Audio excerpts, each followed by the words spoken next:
नमस्कार मित्रांनो, आजपासून चैत्र नवरात्र सुरू होत आहे. आपल्या सगळ्यांना शारदीय नवरात्राबद्दल तर खूप सारी माहिती असते, पण चैत्र नवरात्राबद्दलची आपली माहिती थोडी कमी पडते. मग प्रश्न हा उठतो की हे चैत्र नवरात्राचा सण का साजरा केला जातो किंवा याचं महत्त्व काय, आणि या नवरात्रीत 9 दिवस कोणकोणत्या देवींची पूजा किंवा आराधना केली जाते. तर चला मग या चैत्र नवरात्राचं महत्त्व आपण समजून घेऊया.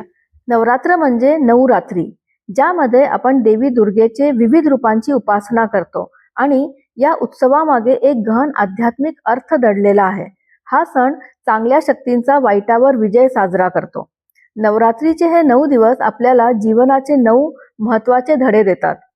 दुसरे महत्व म्हणजे आत्मशुद्धी आणि आत्मपरीक्षण.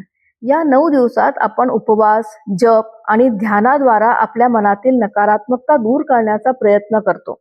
तिसरं म्हणजे स्त्री शक्तीचा सन्मान. नवरात्रीत देवीच्या रूपाने स्त्रीला सर्वोच्च स्थान दिलं जातं, ज्यातून आपल्याला समाजात स्त्रीचा आदर आणि सन्मान करणं किती आवश्यक आहे हे समजतं.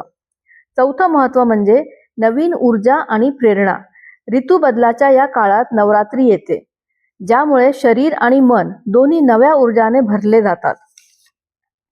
पाचवं म्हणजे भक्ती आणि एकात्मता.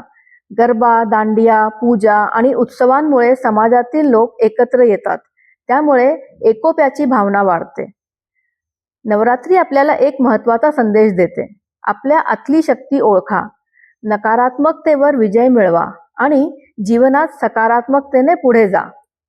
आता या 9 दिवसांच्या प्रवासाची सुरुवात होते पहिल्या देवीपासून, म्हणजे शैलपुत्रीपासून. या दिवशी माता शैलपुत्रीची पूजा केली जाते. शैलपुत्री देवी ही पर्वतराज हिमालयांची कन्या. तिचे नावच आपल्याला स्थैर्य, धैर्य आणि निश्चय यांचे महत्त्व सांगते.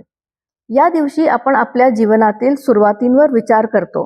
जसे पर्वत अढळ असतो, तसेच आपले मन आणि विचारही स्थिर असावेत, असा संदेश शैलपुत्री देते. पहिला दिवस आपल्याला सांगतो, मजबूत राहा, ठाम राहा आणि आपल्या ध्येयावर विश्वास ठेवा. तर मित्रांनो, तुम्हाला हा पहिल्या दिवसाबद्दलचा व्हिडिओ कसा वाटला?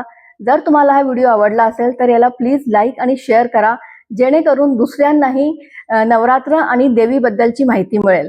तर भेटूया आपण आपल्या दुसऱ्या व्हिडिओमध्ये, ज्याच्यात मी तुम्हाला दुसऱ्या दिवशीची देवी ब्रह्मचारिणीबद्दल संपूर्ण माहिती सांगणार आहे.